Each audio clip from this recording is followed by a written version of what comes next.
Hello one and all, Mickey here, and I thought it was about time for a bit of a catch up. I've even made a script of sorts, if you can call it that. And I just wanted to talk to you guys about what I'm doing with my channel, what I've thought of the different series that I've made in the past, how I could have improved them, or what I'd like to have done better, or series that I've stopped, why I've stopped them, or if I'm going to continue, and also give you guys a general idea of the workload of my channel and the workload that different series put on me. So you get a bit of a better understanding of why I've chosen some series over others. But you know what, let's start off with a fancy little diagram that I'm sure future Mickey has done, you know, because I get him to do all the edits. And by fancy diagram, I'm sure it's just like, I don't know, 3 bars on the screen. But that's all I really need to explain things. And I'm going to go through each of the series, as I said, and besides talk about them and what I think I could have done better, and to also put each of those series on the diagram to show you guys how much workload each of those series is for me. So, these 3 bars. Let's call them low, medium and a high, you know, arbitrary names, no one really knows what they mean, but in all seriousness, low being low intensity work, medium,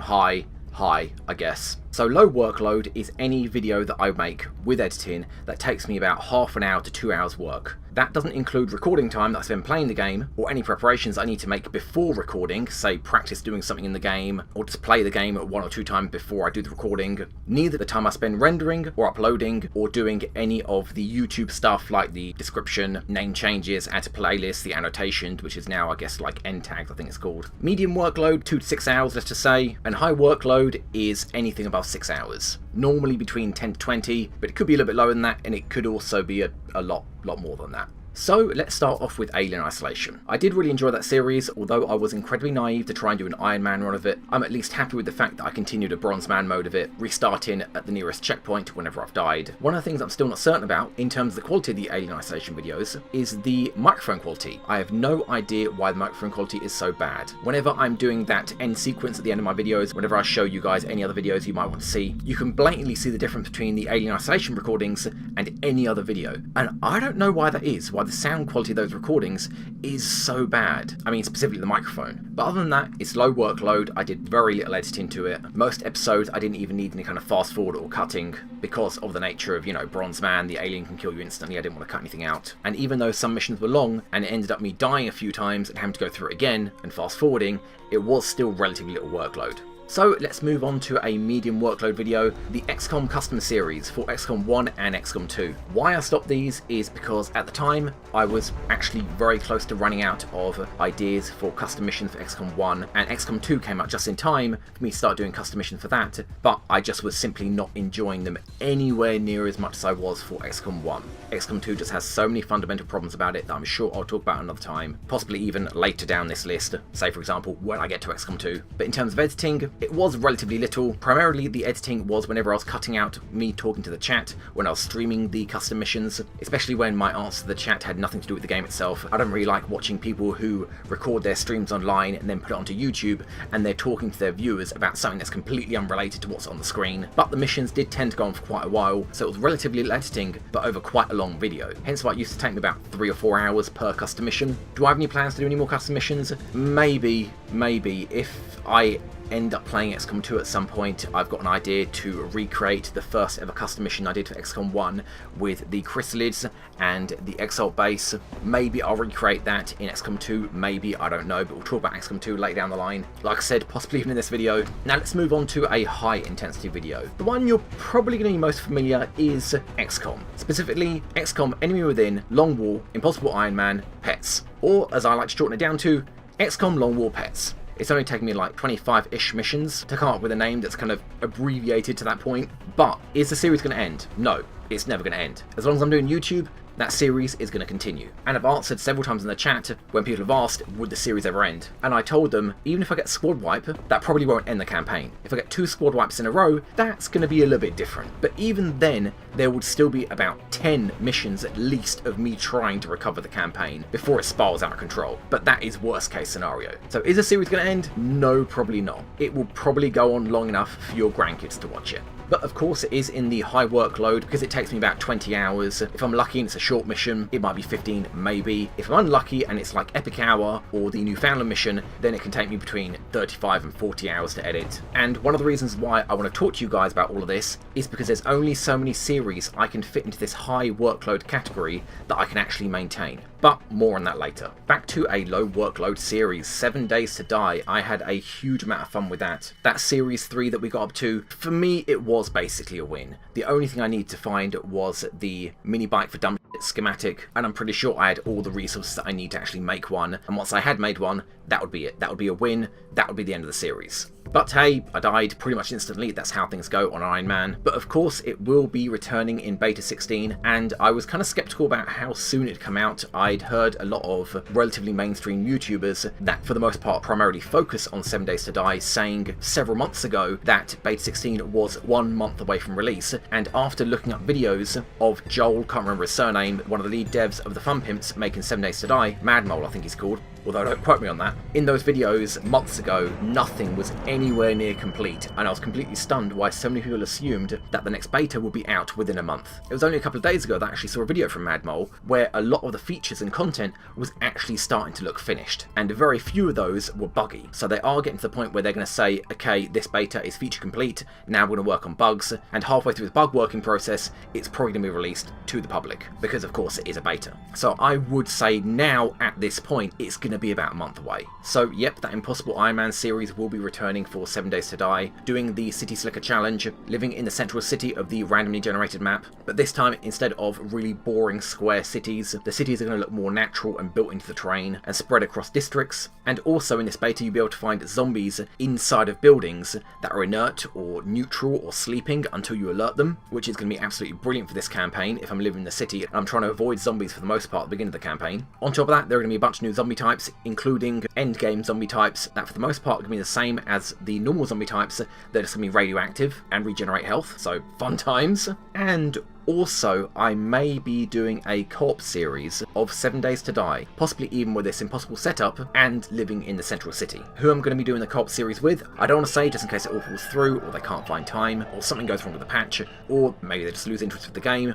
It is all their choice. But yep, keep your eyes peeled, a co-op series for 7 Days to Die, possibly in impossible mode, and possibly living in the central city, may be coming soon. Well, soon relative after the Beta 16 patch comes out. But yeah, I didn't even talk about why the 7 Days to Die videos were low intensity workload for me. One, they're very short, and then on top of that, any travelling that I do, I intentionally don't talk and fast forward that travelling, so that cuts down the video even shorter. Even though there's a surprising amount of editing work in those videos, because the videos are so short, they really don't take that long at all. They take, I don't know, like 2 hours to do at most. But yeah, let's move on to a medium intensity workload video, which is going to be Wasteland 2. That series stopped. I explained it when I did the second video for that. I've been talking about doing a Wasteland 2 series for a long time, but I found even with the Director's Edition, or Director's Cut, can't remember what they called it, it was still very, very easy. Once you realise you had to focus only on one weapon type at a time for each person, instead of trying to spread out your skills, like, I don't know, a primary weapon and a secondary weapon skill, and then a primary utility skill, and then 2 secondary utility skills. No, just cut it down. Each character, at least for a long time at the beginning, only has one weapon skill that they focus on and one utility skill that they focus on. And then any other people that you hire along the way, they're going to be your utility mules. Especially I think like the character Rose with the high intelligence, that gets a lot of skill points per level up. And then with your main 4 characters focusing on 3 assault rifles and 1 sniper rifle, and then the other 3 extras along the way focusing on sniper rifles, so if they panic or go berserk, they're already going to be way out of the way. It just becomes easy mode. It just becomes so incredibly easy. And although it isn't a high intensity workload video, I wasn't going to edit it as severely as I do XCOM, it did still take quite a few hours to do, like 5 or 6 hours. Because I tend to record for a long period of time, and then for later episodes I'd end up fast forwarding large segments of time of me just moving around from place to place where I'm not actually doing anything. So although there wasn't a lot of editing work, there was still a lot of recording to go through. But moving on to XCOM 2 Long War 2. We're going to get here sooner or later, guys. Of course, I wasn't going to do anything but my best for this series. It was always going to be a high intensity, but like with what happened with the original XCOM 2 series, which was like the first tutorial mission, and then the next mission, which was a semi-tutorial mission, the series stopped there. I'm telling you now, guys, the series I've got with Long War 2, that's like not even a full episode, that's half an episode so far, that's it. I'm sorry. These videos take me as long to make as the XCOM 1 videos. potentially longer because I haven't got all of the overlays done that I need. At least with XCOM 1, I actually spent a day once making all the overlays for all the enemies you can come across, as well as their elite leader variants. So the XCOM 2 Long War 2 series is a massive time sink for me. So yes, XCOM 2 Long War 2 will be ending at episode 1. Why? I'm not going into too much detail about it right now, because I could literally talk for hours about this, no joke. And maybe you guys even want to hear it, maybe you guys are interested in my opinions about it. And honestly, I do intend to make a video on my opinions of both XCOM 2 and Long War 2 at some point, but first I'd like to at least get the work out that I've done so far, of which I'm halfway through the second half of the Long War 2 episode, the first episode, and I'm sure as hell not going to just throw all that work in the bin. So I'm going to finish it up and then release it, and that's going to be it for Long War 2. And why is that? I played it for about a week after it was released. It was released a couple of days after I'd recorded the most recent XCOM Long War 1 Pets mission, and I played it for about a week. And guys, I just don't like it. I can't stand XCOM 2, and Long War 2 builds on the problems that XCOM 2 had. Primarily stealth and timers. Stealth makes the player think that they've got all the time in the world, and also gives the impression that the player can be incredibly smart and creative about how they can play this game, but it's just a lie. It's a facade. Stealth forces a player to play the game how the Firaxis devs made the game to be played, especially on the high difficulties. You have to use stealth to its fullest, but you can only use it that way. You can't be smart about it, you can't avoid pods because they will track you because of what's called line of play, where they always stand between you and your objective relative to how far you are away from it. So even if you try to avoid all of them, they're going to shadow you as if they know where you are, and it is just infuriating. Any game that makes a player think that they can play smart and then punishes them for it, that's just bad game design. But enough on that, let's move on to the other thing, timers. Timers were a terrible idea. I get what they were going for. It stops players cheesing, but here's the problem with that. And somebody please tell Jake, because he needs to know this. You stop a player from cheesing by balancing the game around it. You don't, on the other hand, stop a player from cheesing by forcing them to stop. Cheese is the most efficient way to solve a problem. It tends not to be fair against what you're going up against. But that's not the player's fault. That's the dev's fault. And timers were not a solution to that. Because then, on any mission where there's not a timer, of which granted there's not a lot, you cheese the hell out of the game because you can. But the other reason why I am 100% certain why they put timers into the game is because the XCOM AI for both 1 and 2 is not smart. And I am completely certain that they put the timers into the game to hide this fact. Anytime you can cheese the enemy AI, you instantly start to see holes in it. If you cheese a human player, by the second or third time you're cheesing them, they're like, well, I'm not going to do this, this is stupid. And they'll tend to back away. But if you cheese an AI, they will just come at you over and over again. And I think this is why they put timers in. To hide the fact that their AI isn't good. Or even better, to hide the fact that they don't need good AI. Either way, it was a really stupid idea. And I hate anybody that says, oh, you just need to get good. Or that's XCOM. Because I finish XCOM EW in Impossible Iron Man mode. And it is harder than XCOM 2. The timers make the game hard when you're struggling with it. And when they do, it will destroy you. But if you find the game easy, you don't even notice the timers are there. So it does the opposite of balance. It makes it harder when you're having trouble, and it makes no difference when it's too easy. And quite recently, Jake Solomon actually said, looking back on the release of XCOM 2, I wish I'd add an option to remove timers from the game. No! No, Jake! That is not solving the problem. You're not f***ing learning from your mistakes. Removing the timers wouldn't solve the problem of the timers. Because without the timers, the game would then be even more imbalanced, because you're trying to balance the game around having the timers there. An incredibly bad idea as it is. Without those timers that you're balancing the game around, if you remove them, what are you going to end up with? An even more imbalanced game. So this is where I stand. One last thing I'll say about XCOM 2 is I completely understand they have done what's best for the XCOM franchise. Jake and his team has ensured that XCOM 3 or whatever sequel there will be will actually release. They've ensured that XCOM 2 was a success, but unfortunately because they didn't focus on fans of the game, and by fans I mean anyone that actually completed the game more than once, or completed the game on a high difficulty, or completed the original game and Enemy Within, or played Long War whatsoever, those people that actually enjoyed the game for it being a challenge, you know, where its heritage actually began, what he did with XCOM 2 was kind of insulting. And I think, as I said, after I finished this first episode of Long War 2, I will then go on to make a full video where I will talk in depth about all the problems XCOM 2 has, why it failed, and by extension why Long War 2 was just nowhere near as successful as Long War 1. But that is the end of XCOM 2 and Long War 2, with the slight exception being XCOM 2 custom missions, maybe, as I mentioned, and XCOM 2 Versus, again, maybe, but I will talk a bit more on that when I get to the XCOM Versus campaign. Okay, let's move on to a much lower intensity workload video, which was the series of Metal Gear Solid 5. So why did I stop the series, and will it continue?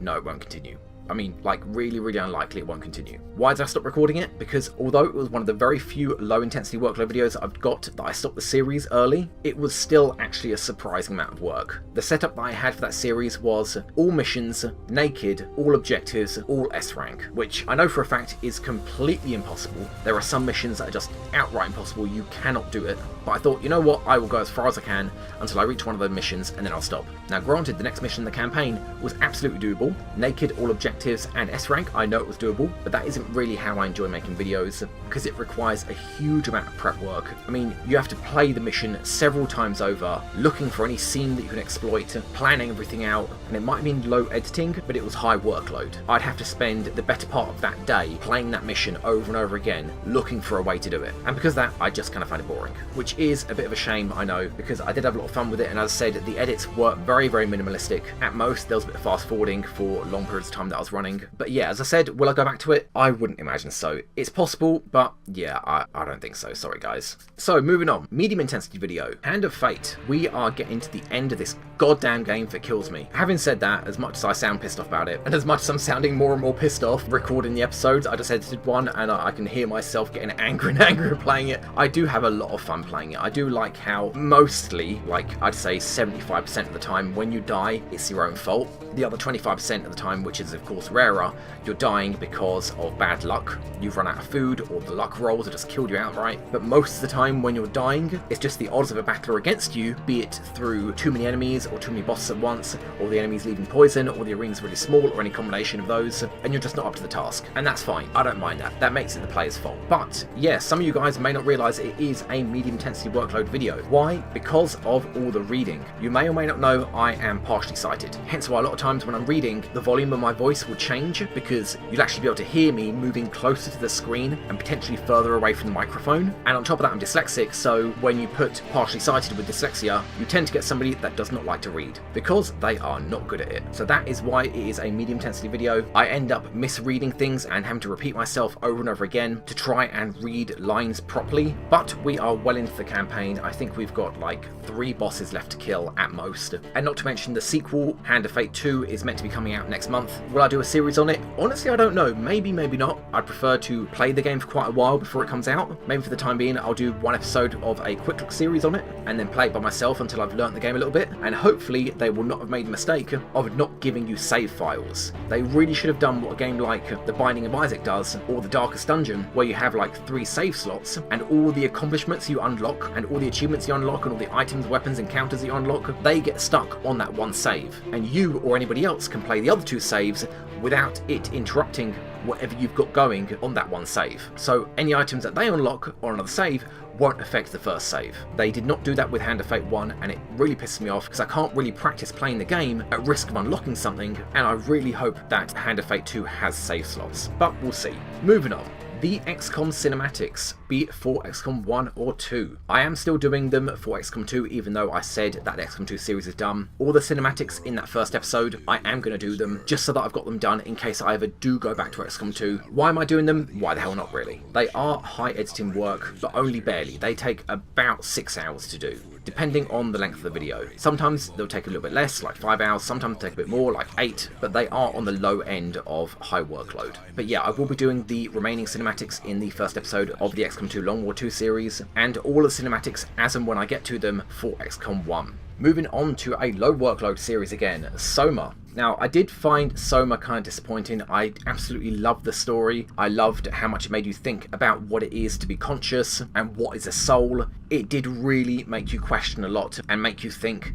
Unfortunately, it completely fell flat as a horror game. Amnesia, its predecessor, was an amazing horror game, at least until you realise that if you run into an enemy and it kills you, you instantly respawn one room back and the monster that killed you despawned. At least 90% of the monsters do. Once you realise that fact, all of a sudden you're like, why are the monsters dying when they're killing me and I'm just coming back and nothing's changed? And in fact, I'm on full health and on full sanity. I'm not getting punished for dying and they are. But yeah, Amnesia was a great horror game. Soma was a great story game, but a terrible horror game. But at least it was low intensity, and it was the first series and possibly even the only series I've got that I played through the game blind. And as a result, I was less experienced in what you should be cutting out the video and what you shouldn't. I will be playing a couple of new games blind and I'll get into why that is. But suffice to say, guys, don't worry. I'm going to be a lot more ruthless about what I cut out of a video when I'm playing a game that I haven't played before. That's why they always say you should never edit your own work, because you're the one that did it. You're not going to want to cut anything out of it. But yeah, as with my other series, I found that it's okay to cut certain bits out of it because it's just not relevant, or I can just be blabbing on about a certain aspect of a gameplay that isn't relevant to what's actually going on the screen. So when I'm doing the editing, I'm just like, you know what, screw it, cut it all out. Another example is the Dark Souls 3 videos, where when I'm first going through an area, you guys will see everything, but when I die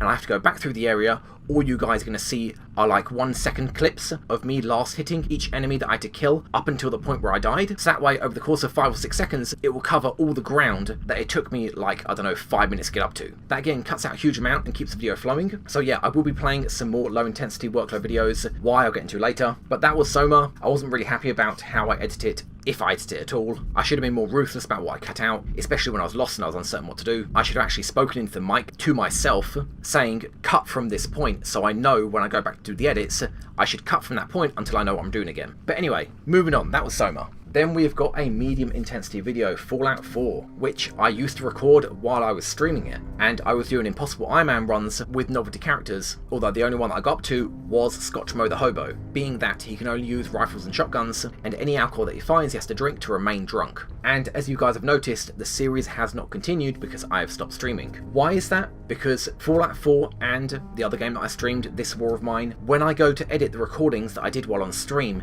it makes it much more difficult, because when I'm streaming, I don't want to not talk when I've got nothing to do in the game, because then it'll be boring for the people watching on the stream. But yet when I go to edit, normally I'd fast forward that section from like, I don't know, 20 seconds down to 5, but yet if I'm talking on the stream, then I can't fast forward it, because anybody watching on YouTube won't hear what I'm saying, and even if it's not relevant, you guys are going to be curious as to what I said at the time. And this applied in Fallout 4, especially when it came to looting. If I was going to play the game again offline, which I may do, at least to end the journey of Scotchmo the Hobo, I would play it offline, and any room that I went into to loot, I would keep my mouth shut, loot and fast forward, and then move on. Because guys, looting is boring, and Fallout 4 has a massive problem with that. All the random junk you find all over the place, it could very well be essential to something you need later, but you may not know it at the time. So either you pick up the loot there and then, or you go looking for it when you need it, and the next time you need something you have to go looking for that too. So what I ended up doing with Fallout 4 was whenever I was talking when I was looting, for it not to be boring on the stream, then I'd go to edit that looting sequence, I would cut the audio of me talking to shorten that length down, and then fast forward the length of time that I was looting down to match the length of time of that newly cut audio sequence, which, as it sounds, is a bit of work. Not a huge amount, but then if you do that every time you edit in, it's far more work than it should be. And as such, it's medium workload. It really should be light workload, it should not be medium, but because I streamed it, it was medium. But yeah, as I said, will I continue it? Maybe. I don't know. It's possible I will. Even if I do, I did find a lot of problems with Fallout 4. I didn't find it as engrossing and immersive as Skyrim. I absolutely love Skyrim, but I played it to death. But yeah, Fallout 4, for me, it kind of looks ugly, which is funny considering it came out after Skyrim. But Skyrim is just a beautiful game wherever you go. Even if you're going to the Wasteland version of Skyrim, whatever that is, the barren plains or the swamps or whatever they're called in Skyrim, it still looks beautiful. But Fallout 4, on the other hand, just looks goddamn ugly everywhere. Everything is rotten, all the colours are bland and dull, everything looks like it's made out of scrap, and it's like, guys, it's been 200 years since the bombs have dropped, and the best you could achieve was setting up a tiny town that's little more than a village inside a baseball stadium, and you call it Diamond City. It's not a city, it's a village. When your population is lower than 50, it's a village. So yeah, that and the fact that the gameplay wasn't that engrossing either, it still suffered from the same problems that Skyrim did, where for the most part most enemies are absolutely no issue whatsoever until you come across a boss enemy and it will one-shot you, just without warning at all. Like, I remember playing on the highest difficulty. In fact, I doubled the difficulty of Skyrim back before the legendary version came out, when it introduced the legendary difficulty. I played on the highest difficulty before that, and then used a mod to double the difficulty again, and it wasn't long before I found most enemies not to be a problem whatsoever. But then, when you get to the end of a dungeon and you come across a boss, even when you raise your shield, that will one-shot you with an arrow, a single mundane arrow, no magical enchantment, straight through your shield. And I absolutely wish and hope that Skyrim and Fallout incorporate much more in-depth combat mechanics. I would love a Skyrim that had combat mechanics like Dark Souls, where no matter how tough an enemy is, you always stand a chance. And that is what I love about the Dark Souls series. And I actually hope that's the reason why Bethesda have said there is no more Elder Scrolls or Fallout coming anytime soon. And I really hope it's because they're going to build a new engine from the ground up and sort out a lot of the problems, including the combat system, which has always been incredibly dull and repetitive. And before you guys ask, but Mickey, a Skyrim with the combat system like Dark Souls wouldn't work, nobody would buy it because only casuals play Skyrim. Yeah, but it would work, because a little thing hit the mainstream back in the late 90s called a difficulty slider. So even if you incorporate the combat system of Dark Souls, with parries and riposts and jump attacks and rolls and falling attacks and backstabs and blocking with your shield actually consumes up large chunks of stamina, all that would happen on the lower difficulties is all the damage you take and all the stamina damage you take would just get decreased, and the damage you deal would increase, and the stamina you'd use up while doing that damage would decrease. So it would just get easier. So people wanting to play on a lower difficulty can still just happily spam without a care in the world, with no consideration to the little details of how to play a game like Dark Souls, because they don't need to because it's on lower difficulty. But those that want a more in-depth experience, they can just knock themselves out on a high difficulty and play an open world version of Dark Souls. But yeah, that's not about Skyrim, considering I was talking about Fallout. As I said, will Fallout continue? Maybe, maybe not, we'll see. Moving on. Okay, another low intensity series was XCOM Versus campaign. The one that I did with Squee. It was low editing because most of the time me and him were talking, as would be the case with anyone that I'm collaborating with. We'd be continuously talking, so anytime there's something boring happening on the screen, I wouldn't have to cut it out, and I wouldn't want to cut it out because the continuity of whatever we're talking about would just be cut and it wouldn't make sense. So by necessity, it became low editing work. At most, all I do was cut the in-between time when I'm switching sides, and I'm switching the aliens from being enemies to friendlies, but that was about it for the workload. So, will there be an XCOM 2 or Long War 2 versus campaign? Well, here's the problem. Maybe I should answer that with another question. Do I want to do an XCOM 2 or Long War 2 versus campaign? Yes. I've asked around a lot. Squee can't do it anymore, he hasn't got the time, he's changed to another job a while back, and he hasn't had the time since. And every other YouTuber that I've asked either politely said they haven't got time, or they just simply did not like XCOM 2 enough to play it again, and that they wanted to finish off the series that they had, and then after that they weren't going to touch XCOM 2 again. So yeah, I do want to do an XCOM 2 or Long War 2 versus campaign, and it will be low editing work for me as well, because I typically be talking with whoever I'm playing against, even when there's not much happening on the screen, so I can't really cut out a lot, but unfortunately it isn't entirely down to me. So if I find somebody to do it with, that'd be great. If I don't, well, then it just can't happen. So, moving on. Okay, medium intensity, Dark Souls 3. I've really loved the Dark Souls series. I do have a bit of an issue with Dark Souls 3 with the fact that the world doesn't feel as connected, and the areas that you go through are just incredibly linear. It kind of makes me sad. I loved how it was in Dark Souls 1 and 2, and even though people had a problem with Dark Souls 2, it just pales in comparison to how it's in Dark Souls 3. In Dark Souls 2, how the world was connected felt a bit kind of arbitrary, where in the starting area you could split off and go into 4 different directions,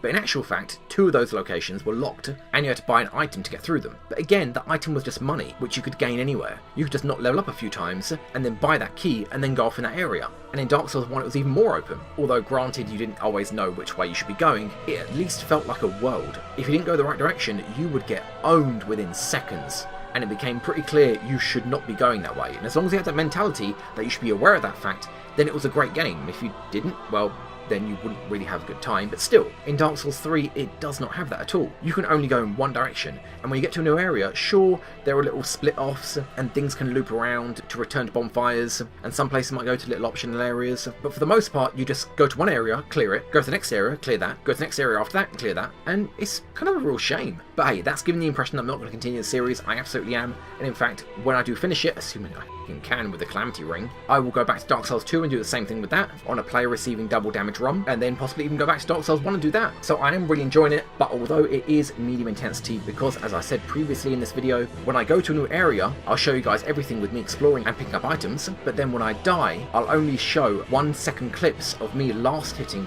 each enemy up until the point that I died, so you guys don't have to see the same thing again. Unless, of course, I die en route, in which case then you'll see that. But still, because of that, because I want to keep the game flowing, and because I don't want you guys to see the same thing over and over again, I really want to shorten it down. That, unfortunately, makes it a medium workload, but nonetheless, I am happy with it. I only want to release videos that I myself would enjoy watching.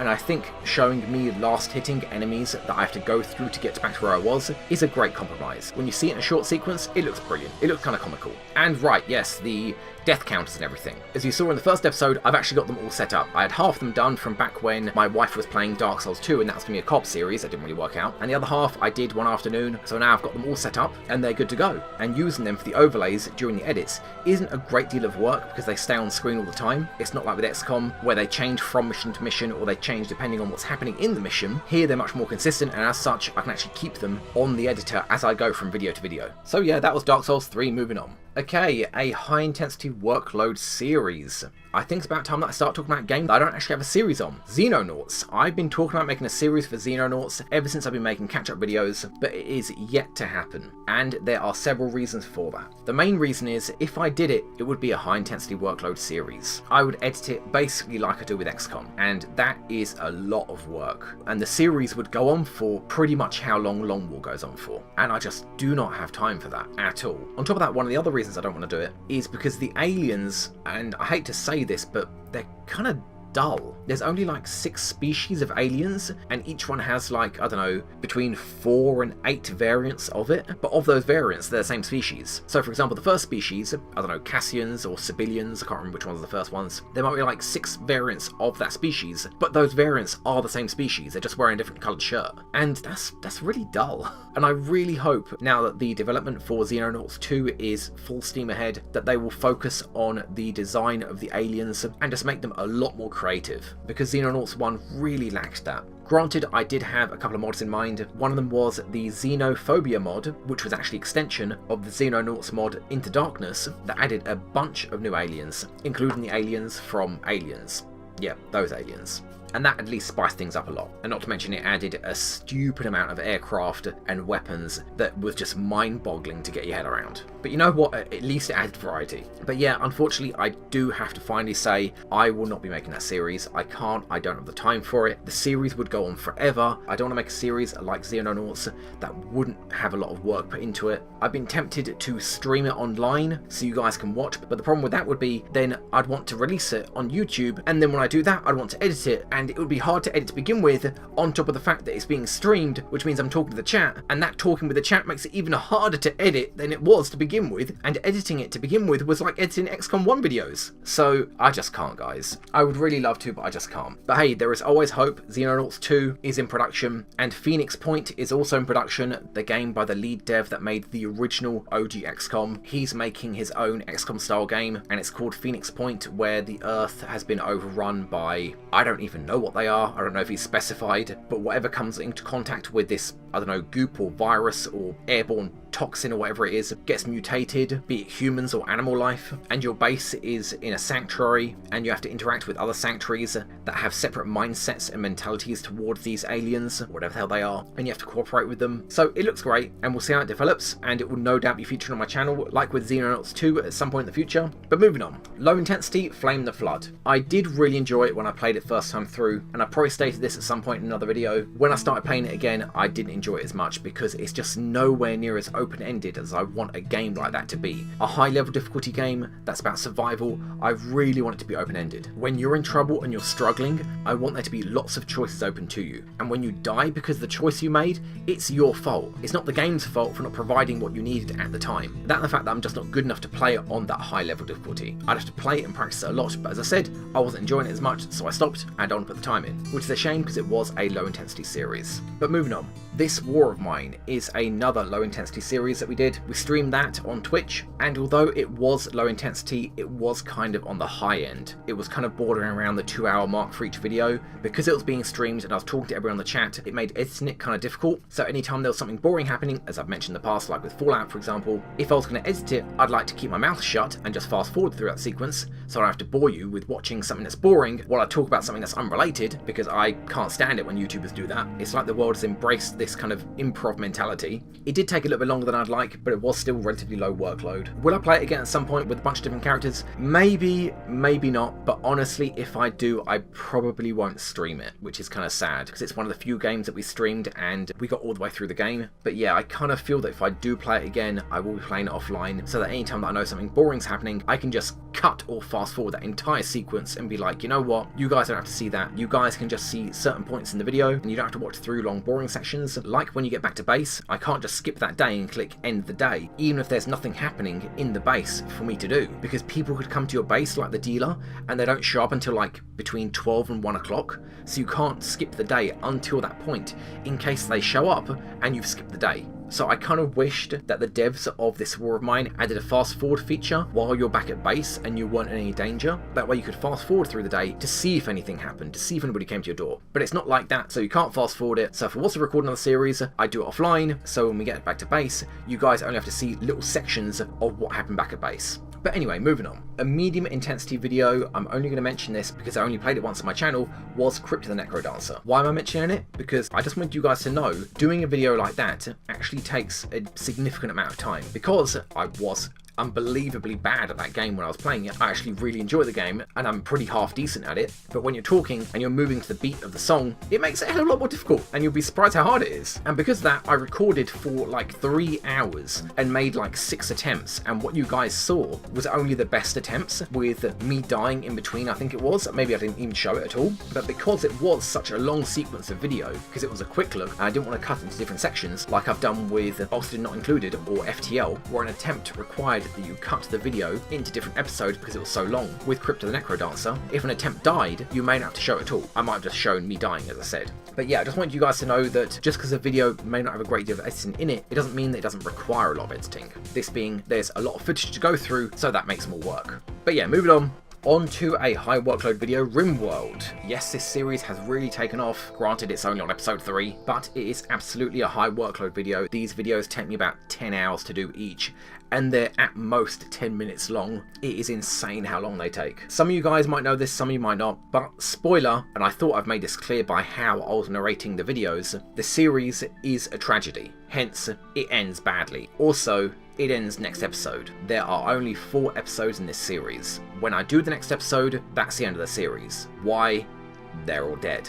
I thought I made that clear. Will there be another series after that? Maybe. I really do like Rimworld, but if there will be another series after that, it won't be like it is now. There will still be editing to it, don't worry, there will be, but not like this. I can't record another series like this where I'm doing the vocals after I record the video. It's a huge amount of work. But what I would be doing was me fast forwarding or cutting days down to what I've been doing. So an entire day's worth of video, I might cut most of it out and be like, well, today we blocked up the hole in our camp, we built a table and a couple of chairs, chopped down a few trees, and got the comm system running. Then move on to the next day. So it won't be high intensity workload, but it will still kind of be medium intensity because I'll have a lot of video to go through. But nonetheless, if I did a series 2, that's how it would be. Still quite a lot of editing to it, but just not anywhere near as much as it is now. But yeah, as I said, it will be ending next episode. And now that I've covered all the high intensity workload videos, I guess I should talk to you guys about how I do them, or at least primarily what order I do them in. I decided a couple months ago how I'm going to be doing them is an XCOM video, then XCOM 2 video, be it cinematic or gameplay, then a Rimworld video,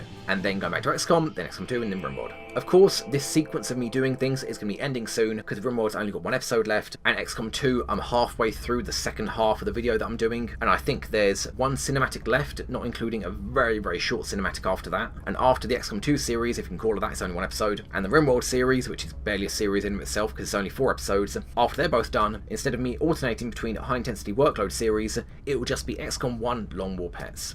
Any work that I put into a high intensity video will just be for XCOM, hence why I don't want to start a Xenonauts series. So that was all the high intensity workload videos.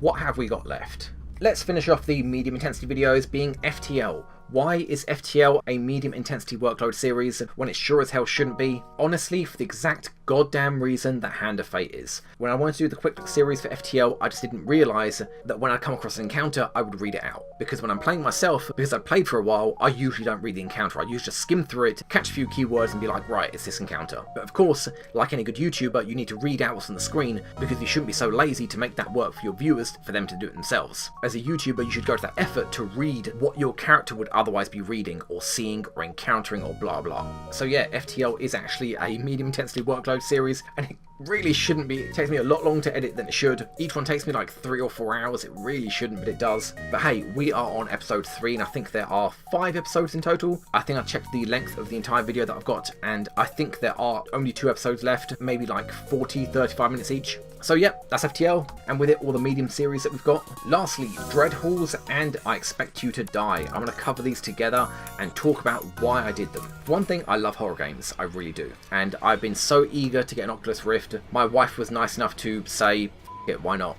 And thankfully, both Dreadhalls and I Expect to Die are low work for me, and I need that. It is so important. I need that so much. Not only does it help promote my channel, having different series on my channel and not just doing the same series over and over again, because usually if you stick only with one series, you're not bringing new viewers to your channel. And the viewers that are watching your series, inevitably, some of them are going to drift off of it, but you're not going to gain any new ones. So you're just going to slowly lose more and more viewers for your series. And one of the best ways to do that is start new series. Ideally, short series, like Dreadhalls and I Expect to Die. And even better, they're low workload for me. Very little editing for me to do, and that is why I did them. I really enjoyed both of them, and I thought, you know what, I'm having fun with these videos, I'm going to record them. They weren't a lot of work for me, and although they weren't as successful with you guys, they take me to edit almost as long as the videos are. So for I Expect to Die, they were like, I don't know, quarter of an hour, 20 minutes long. That's pretty much how long they took me to edit. And Dreadhalls was, I don't know, between half an hour and 45 minutes long each episode, considering there are 3 episodes, which isn't a lot at all. So they did not take long at all. And it's so important now that we've got this entire grid covered with all the games that I wanted to talk about, you can see that I can only maintain one high intensity workload series. Mediums,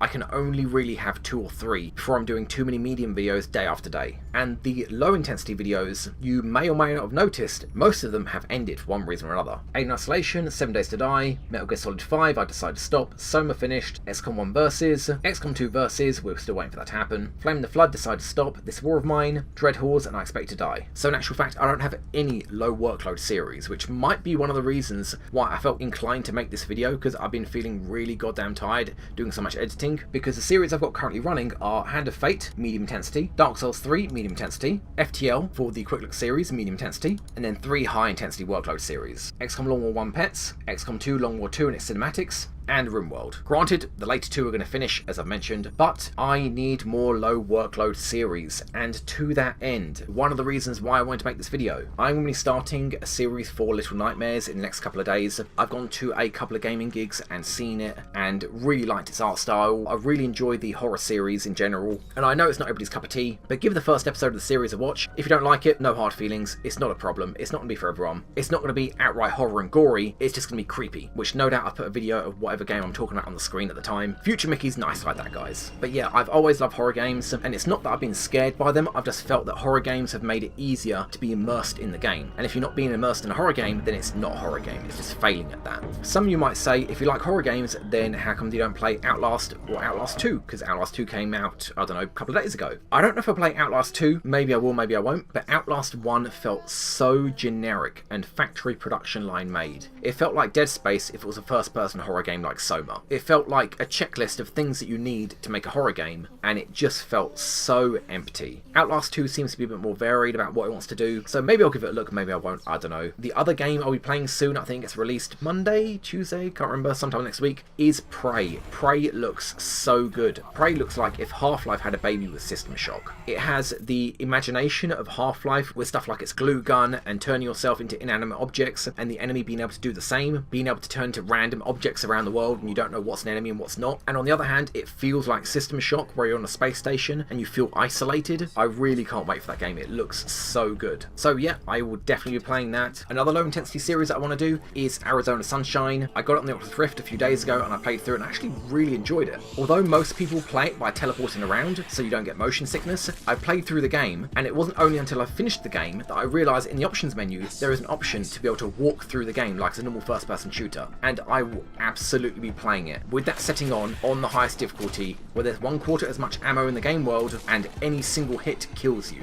It's probably going to drive me crazy, but then again it's also a relatively short game. As well as that, I want to do another low work series, which again is on Oculus, which is Superhot VR. I played that from start to finish a while back and I had a hell of a lot of fun with it, and one of the updates that they added challenge modes where time slows down less, or you can only kill enemies with headshots, and several others I honestly can't remember. But the fact they've gone to the effort of adding more challenge to the game is just brilliant, so I'm probably going to give it a look and try to do a playthrough with one of those challenge settings on, so keep your eyes peeled for that as well. Because, as I said guys, I really need more low intensity videos. I work part-time, and every day across a time span of like a week, I have on average between 1 and 3 hours to work on YouTube. And when a high intensity series requires I put between 10 and 20 plus hours into each video, it gets really difficult to do, because then I have to spend the majority of that week on one single video and I burn out really quickly. And honestly, in general, I've burnt out a lot over the years. You guys that have been with me since the beginning have probably noticed that I've kind of been coming and going with the videos I've been making. There have been long periods of time where I haven't uploaded anything, and it's pretty clear that I've just got burnt out and just spent too much time editing, and it kind of pisses me off that anytime anybody asks what I do and I mention I make YouTube videos and they're like, oh what? Oh, about gaming, and they say, oh, so you play games for a living? I don't play games for a living. I play games for about 3 to 10% of the time, and the rest of the time I'm editing the videos that I play games on, which is not how most YouTubers do it. That's why I get burnt out so easily, and on top of the fact, it really bums me out that I try so hard in the videos that I make, and I look around me at other YouTubers and they just put so little effort into the videos that they're making, and it's honestly pretty clear that they care less about the videos they're making than the people that are watching them. And that just really pisses me off. It's like if you're watching a movie, you can generally consider it bad if the people that made it care less about it than the people that are watching it. And because YouTube encourages uploading multiple videos daily and I can't, it means that I get promoted less by YouTube systems, and YouTubers that put zero effort into their videos get promoted much, much more. Now don't get me wrong, the big YouTubers like the top 10 do edit their videos a lot. I know some of them do it on and off when the people that they hired can't do it, but for the most part, they do hire other people to do their editing for them. And it just makes me sad that the vast majority of YouTubers have embraced this improv culture, and seemingly so have the viewers that watch them, where if there's something boring happening on the screen, they will just talk about anything, what they have for breakfast, or politics, or the opinions of an education system in a country that they're not actually living in. And of course it is all bullshit and they're just joking. But yeah, it feels like YouTube has encouraged this improv nature where you just talk about any crap to fill your videos and get them out online, and I really don't like that. And don't get me wrong, recording and uploading 3 or 4 videos a day, even though you're not editing, it is a lot of work, and a lot of people do get burned out. And I also understand that editing videos isn't feasible. A lot of people just don't have time, or they don't want to put the effort in for a video from their point of view is going to be done and dusted and out, and likely not going to be watched after the first week they upload it. But it just bums me out watching a video where someone is talking but they're not talking about what's on the screen. It's like you're watching a video that's muted with the radio on. They're not talking about what's on the screen, or if that's boring, about the game in general, or if they can't do that, about gaming in general. If you're watching a YouTuber for the videos they make about games, you would, I hope, expect them to be talking about games, as you would with any channel on YouTube. When you go to their video, you expect them to talk about what their video is about. But I do not want my videos to be like that, and I'm pretty sure it's clear for anyone that's seen any of my videos. I would rather keep my mouth shut and edit the video to cut out that boring section, then fill that boring section with more boring stuff. My channel's always been about trying in the game and trying to make that recording actually entertaining. And all the series that I do, I try to have some sort of uniqueness to them, either have them on higher difficulty or have them with Iron Man mode where you can only die once, or some sort of challenge run like that, something to add a bit of uniqueness to it so it's different than everything else online, because it really makes me sad when I look online and I see channels that don't have a lot of people subscribed to them, and then they'll make a video referencing somebody else, and to their credit I will completely and absolutely assume they're being sincere or genuine. I have no reason to believe otherwise, but then it's just sad because they've made a video that's referencing somebody else. That video just gets so many more views. Hell, for example, like me, most of my videos on average get between 100 and 400 views per video after like a month or so. But after I burnt out like nearly a year ago, and then when I got into the spirit of wanting to make more videos, but I was sick at the time, I was watching one of Beagle's streams, and I thought that sequence of whatever blah blah blah that just happened looked really cool. I'm going to record that, edit it, and upload it. And it's going to be unmonetized, so I don't get any money from it, and it's going to be untagged, so I'm not doing it to draw attention to my channel. But nonetheless, it got like 3,000 plus views. And it's just really sad that YouTube encourages that kind of behaviour, that doing something unique and imaginative and new, that feels like a completely brand new product from that author, just pales in comparison to its success compared to anything else you do that's copying or referencing somebody else. And I can just talk about this for ages, about how the entire system of YouTube is killing creativity in the YouTubers that are on it. But honestly, I don't want to anymore, because the more I talk about it, the more I'm going to start giving examples and pointing at like blah blah did this. And although I completely sincerely don't begrudge them for it, and as I said, I will assume that they're doing it out of sincerity and being genuine, it's still just really sad that it works. So I will just move on to the last section of this video, which is, honestly, of all the videos that I've made, I really don't think I've thanked you guys enough. I don't know how much longer I can make YouTube videos for. As it stands, I can, but things might change in the future. Life always does change. I might start working full time again. Hell, I might have a kid. Something could happen in the family, or I'd have to take care of someone. And the less successful my channel is, when that change comes, the less likely it is I can justify continuing it, if that makes sense without making me sound obnoxious. And when that change comes, guys, don't misunderstand me, it is not your fault. If anything, it's my fault for not recognising the problems that YouTube has and trying to adjust for them. I do know how to make my channel more successful. Maybe not successful, but more successful. One hard way would be more top 10 videos, like I did for XCOM 2. And although I'm a fan of watching top 10 videos, I'm not really a fan of making them. It's not really my thing. And I only made it for XCOM 2 because I assumed XCOM 2 would be a big thing on my channel, but that just fell completely on its face when the game released. Or making videos like reviews, for example, or my thoughts on something. Those are good ways to make a channel more successful, but I don't want to do that because I don't want to make videos like that. Another way, a much easier way to make my channel successful, is to stop making videos that take more than half an hour's worth of work to edit, or have any kind of editing at all. Any high workload videos, or medium workload videos, or even low workload videos that take more than half an hour, they need to go. That's how you make a channel successful. You have to focus on getting the videos out, and not on perfecting the videos. Hence why so many people put so much stock into improv. They just want to get their video out there and move on to the next one. But again, I don't want to do that. If I were to then watch my videos I released, I wouldn't enjoy watching them. And I don't want to upload videos I don't enjoy watching. Because I actually watch all of the videos I upload as a form of kind of QA checking them, to make sure I haven't messed up any of the edits anywhere, and just to make sure that it's not corrupt or anything like that. And I actually enjoy the videos that I make, and I don't want to change my channel in any way that would make me make videos I wouldn't enjoy making. But as I said, guys, in all the videos I've made, I haven't thanked you enough. Even in the catch-up videos, I don't do it, and I try to answer everybody's comments, but honestly, it never feels like enough. It's one of the reasons why I don't want to set up any kind of Patreon account, because I don't want to feel like I owe you guys any more. But guys, thank you so much for supporting my channel. Honestly, if it wasn't for your guys' support, I would have stopped making videos a long time ago. So thank you so much for supporting my channel. Thank you for watching and liking my videos. Thank you for writing the comments, and for all your kind words. Thank you sincerely so much. There'll be a few new series on my channel, check them out. If you don't like them, absolutely no hard feelings, it's completely fine. So guys, thank you very much for listening to me ramble on. I hope I've answered a few questions you guys have, and if I haven't, write in the comments below. I make sure I answer all the comments on all of my videos, unless YouTube just completely screws up and doesn't give me notifications, which it has been screwing up a lot, on how it notifies people of comments that you've got on your videos. A lot of things have just been missing, but hopefully I haven't missed anybody's comments. I do answer everybody's. Assuming I haven't burnt out and I haven't touched my YouTube account, I make sure all the comments are answered within about a week at most. So yeah guys, thank you very much for watching and for listening to me ramble on, and I will see you in another video. Bye bye. So I'm probably going to give it a look and try to do a playthrough with